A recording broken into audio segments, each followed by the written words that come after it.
एबार यूरिया के इतना ना किल्लत बा, ओकरा बाद से 265 के 266 के जौन यूरिया मिले के चाही उ एबार यूरिया लोग 500 600 700 में हम लोग बेचत हवे। किसान के केहू सांसद विधायक के कोनो एगो पोस्ट देखले बनी कि हमारे यहाँ किसान यूरिया से परेशान बरन। BA, BCom, BSc, MA, MCom करें विश्व की सबसे बड़ी यूनिवर्सिटी इग्नू से। सॉल्व असाइनमेंट्स और गाइड बुक्स प्राप्त करें। संपर्क करें Mahakal computers, DAV PG college के पास, पंच मंदिरा मोड़ से दाहिने, सिवान। नमस्कार, हमें रोहित रवो देखतनी मैच बॉक्स। रवा जैसे कि जानता नहीं कि यूरिया के समस्या से पूरा किसान परेशान बलो, कैसे कि एगो देश में महंगाई आ दूसर का यूरिया के भी महंगाई किसान के कमर तोड़ दिले बाटे। और जौन यूरिया 266 रुपये का मिले के चाहिए वो 400 रुपये पहुँच गई बाटे। अब बताइए, जे भी जन प्रतिनिधि बा वो लोग के ध्यान नहीं जात कि आखिर में जन आम जनता भी है, जन किसान बाटे, जन किसान अपन खेती करके लोग के अनाज देले, जैसे हमसे खाना खाई नहीं सन, आज वो किसान मर रहा बड़े। आज यूरिया पर हम चर्चा कर बनी सन कि आखिर में यूरिया के इतना किल्लत काहे पड़ल बाटे। और जन ब्लैक बाजारी होताटे, जन 266 रुपये के जन यूरिया के दाम बाटे वो 400 रुपये में बेचल जाताटे। ये कहीं ना कहीं बिहार खातिर और कहीं ना कहीं भारत सरकार खातिर एगो डूब मरे वाला बात बाटे।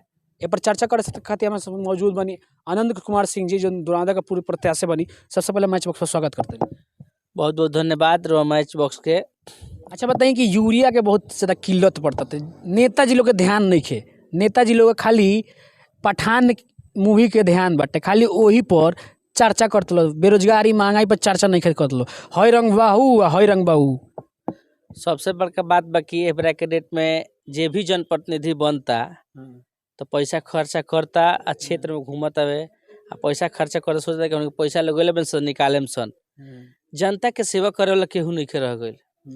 सब लोग भी जनप्रतिनिधि बने के चाहता, लेकिन जनता के जौन का सुख आ दुख बावे, ओकर समस्या का बा, ओकर केहू लेके आगे आवे के नहीं चाहत। रोक एगो चीज बता दे चाहते कि काल्हे रुआ मालूम है कि किसान दिवस रहे। बहुत नेता लोग, बहुत मंत्री, सांसद सब लोग काल बधाई दिले हुई, सब लोग डले बा, पोस्ट डले बा।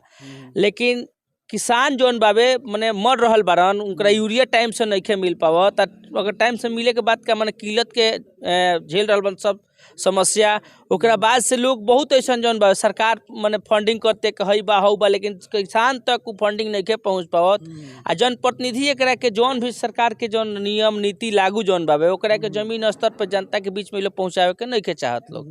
दूसर का चीज बा कि एबार यूरिया के इतना ना किल्लत बा, ओकरा बाद से 265 के 266 के जौन यूरिया मिले के चाही वो एबार यूरिया लोग 500 600 700 में हम लोग बेचत हवे।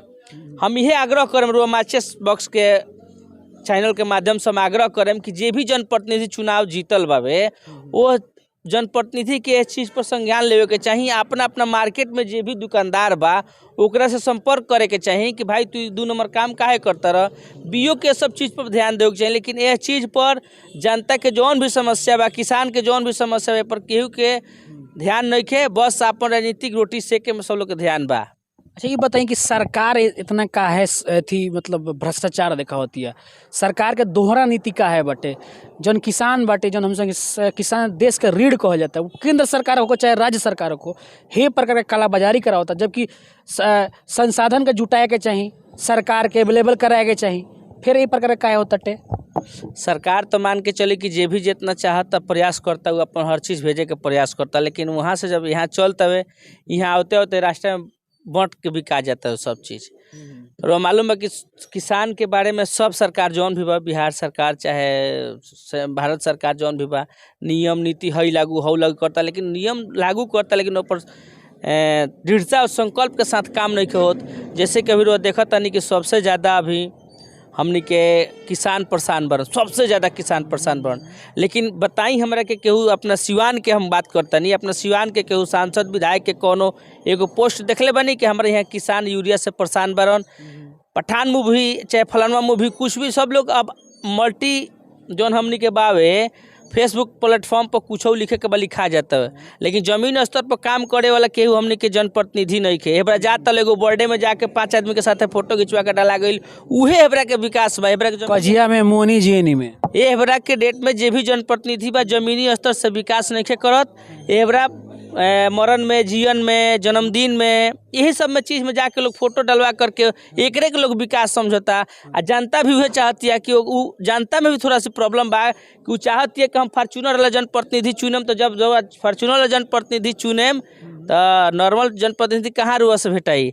आ नॉर्मल जनप्रतिनिधि रुआ चुनेम तो कबो नॉर्मल जनप्रतिनिधि रुआ भेटा जी, बड़का बड़का के चुनेम तो कहियो ना भेटाई। हमरा लगा था कि जितना भी नेता वाला लोग, कथा कथित नेता कहे वाला पार्टी के बड़का बड़का नेता लोग कालाबाजारी हुए लोग करवाता लोग। अब बताई कि उन लोग के आँख के सामने कालाबाजारी होता टे, यूरिया डाई वाला कालाबाजारी करता, फिर लोगों का ध्यान काहे नहीं के जाता, वो लोग को लगा था कमीशन मिलता तब। कहल जा सकता कैसे कि एकरा मान के चली कि वो लोग थोड़ा सा भी जागरूक हो जाओ तो कालाबाजारी रुक सकता, लेकिन लोग जागरूक ना हो कैसे कि वो लोग क्या पता वो लोग के रिलेशन बिगड़ जाई। हम तो बहुत दुकानदार लोग से बात कोई नहीं है कि भाई काहे पता ऊपर से रुकल बाबे ना, लेकिन बहुत लोग कहता कि ऊपर से रुकल बा। लेकिन हम एगो चीज़ पूछे के चाहता नहीं कि जौन रुआ जितने आवता उतने में रुआ किसान के जौन सही रेट पे दी लूटता नहीं का है। एक बार हर जगह से पब्लिक का जनता ही लुटा रहा बा, किसान ही लुटा रहा बा, बाकी सब लोग मालामाल बा, सब लोग स्वस्थ बा, मस्त बा। अच्छा आनंद जी, बात ये होता कि आज कोनो विधायक के सांसद के ना देखने खेत में जन किसान जन खेती करते रसन जाके पूछस लोग कि आखिर में तारा दिक्कत का बाटे, समस्या का होताटे। देश में ऐसा ही किसान आए दिन आत्महत्या करते रहे, खाली 2000 रुपये केंद्र सरकार रुपया डाल देती है, कहते कि किसान के हक खातिर लड़ाई लड़त नहीं सन। और वो मालूम होगा चाहिए कि 2019 के जब हम चुनावी दौरा करते रहनी, चाहे 2020 में भी चुनावी दौरा करतनी, तो हम सबसे ज़्यादा किसान से ही संपर्क करत रहनी, जब सबसे किसान से ही मिलत रहनी, किसान के जौन भी बात होत रहे करतनी। हमनी के अभी हमार प्रयास बा, अभी हम मार्केट में बहुत नया बानी और हमार प्रयास ये बा कि हम भी लोग के सेवा करी। आज मान के चली 5 साल से लोग के सेवा में हम हाजिर बानी, सुख दुख चाहे जहाँ भी रो देखा हमारा कोनो कहे के नहीं के। लोग एक बार चुनाव लड़ता, चुनाव हार गए के बाद लोग दिल्ली, बॉम्बे, बनारस पकड़ लेता, लेकिन एगो हम जनप्रतिनिधि जौन बानी 2020 के हम एगो ऐसा प्रत्याशी में जौन कि आज भी समाज के बीच में बानी, समाज के दुख सुख में हम हमेशा मने शामिल बनी। हमार प्रयास रहेला कि जौन भी हमनी के विधायक जे बनता चाहे सांसद बनता, जाके सदन में जा करके बेरोजगारी पर भाषण देव, ऊपर मने अपन आवेदन देव, ए पर लड़ाई लड़ो, ऊपर नानो दिलो चड्डी बनियान पर खाली चर्चा करिलो महाराज। सबसे दुर्भाग्य बा कि हमने के जे भी जनप्रतिनिधि बनता, विधायक, सांसद चाहे जो भी बावे, छोट से लेकर ऊपर तक जे भी बा, हमने के नौजवान के खाली भटकावे खातिर 4 गो लड़का के जोड़ लेता लोग, कैसे को फेसबुक चलावे खातिर, पोस्ट करे खातिर। लेकिन वही जनप्रतिनिधि से पूछाओ कि वो 10 गो लड़का खातिर तू का कइले बड़ा, तो लोग के जवाब ना मिली। ऐसे हमारा आग्रह बा, अभी अपना चैनल के माध्यम से भी कहता नहीं कि हमने के यहाँ के जे भी विधायक बा, हमने के सिवान में 8 गो विधायक बड़े, एगो सांसद, ये लोग के आवाज़ उठावे के चाहिए कि हमने के बेरोजगारी जितना जल्दी होके मैंने प्रयास करे के चाहिए कि बेरोजगारी खत्म होको। ये सब ज़्यादा ना कम कर, चीनी मिला ये सब मिल के हम चर्चा करबे ना कर, सरकारें जब बेच के खा गई बिया, सरकार खुद बचाओ बिया, तो हमें कुछ नहीं कह सकत। लेकिन हम अपने जनप्रतिनिधि लोग से कहे के चाहतनी, अगर हम भी बताओ तनी कि हम भी अगर भविष्य में विधायक जब बने, हमार लड़ाई जब लड़ते तो बनबे करम कहीं ना कहीं। लेकिन ये चीज़ हमारा संकल्प बे, आज भी कहतनी कि हम सबसे पहले नौजवान खातिर लड़ाई लड़नी, रोन के देख लो कि हम चैनल के माध्यम से भी सब लोग जानते हो कि नौजवान की ही लड़ाई हमार हमेशा रही, नौजवान और किसान के 2 गो लड़ाई हमार हमेशा रहल बा और रही भविष्य में। और 8 गो विधायक एगो सांसद के बात करनी है, तो इहे सांसद वालों 8 गो विधायक वालों पचरुखे के चीनी मिल के जमीन बेचा गई, हरदिया का भी बेचा रहा काट काट के। अब बताई कि ई लोग खाली जन्मदिन में कजिया में जाकर खाली फोटो खिंचवाता लो, विकास कहाँ करते लो महाराज। और रोजगार के बात करते नहीं, ये लोग तो खुद अपन कमाई करे में लगा था, केहू बड़का बड़का फैक्ट्री बैठा होता, केहू बड़का बड़का शोरूम खोला तटे। और वह सबसे पहले एगो चीज़ बता दे चाहता नहीं कि ये बड़ा सबसे बड़का विकास जौन बावे, ये बड़ा फेसबुक बा, ए पर जन्मदिन में जाता लोग, मरण दिन में जाता लोग, सब कुछ में जाता लोग, वो फोटो खिंचवा के डालता लोग, एबरा के विकास उभे बावे। एबर जमीन स्तर पर कोनो के बताई, केहू भी विधायक सांसद के जे जा करके एबरा झुकी झोपड़ी में जाकर देखत हो के कि केकरा समस्या बा। बहुत ऐसा गरीब बन जौन कि आज भी बिना कमर के सुतता, लेकिन वो देखे ना जाई, ओकरा लगे हर चीज़ व्यवस्था बावे, लेकिन वो ना जाई कि ओकरा जा करके काम करे के पड़ी। अरे 5 साल बाद जनता के मूर्ख जब बनावे के बाद तो का जरूरत बा, 4 साल राज करो, 1 साल जनता के बीच मेहनत करो, जौन होई तो देखा जाई। लेकिन इस चीज़ के नियम और नीति के लागू के तोड़े खातिर हमेशा प्रयास रही। एक चीज़ हमहू चैनल के माध्यम से एगो और हम मैसेज देना चाहते हैं अपने नौजवान साथी लोग के कि जे नौजवान साथी एगो विधायक एगो सांसद के सेल्फी लेकर के डाल रहल बात तो कम से कम विरोध करे के सीखो कि आप विधायक हैं, आप सांसद हैं, हमारे क्षेत्र का समस्या लेकर के उठाइए, हमारे बेरोजगारी का मैसेज उठाइए, हर चीज़ मुद्दा उठाइए। तो हमारे नौजवान तो ऐसे ही जा रहे हैं सेल्फी लेकर के अपने विधायक जी का बड़ाई, सांसद जी का बड़ाई लिख रहे हैं। जब तक हमारे नौजवान जब तक अपने क्षेत्र से अपने जनप्रतिनिधि का विरोध करना नहीं सीखेंगे तब तक विकास संभव नहीं है। और बेरोजगारी तो दूर की बात है, आप जब खुद अपना लड़ाई नहीं लड़िएगा तो आपका लड़ाई लड़ने वाला कोई नहीं मिलेगा, क्योंकि आप स्वयं जब अपना लड़ाई लड़िएगा तो सब लोग के संज्ञान में आएगा, सब लोग इस पर नज़र डालेंगे।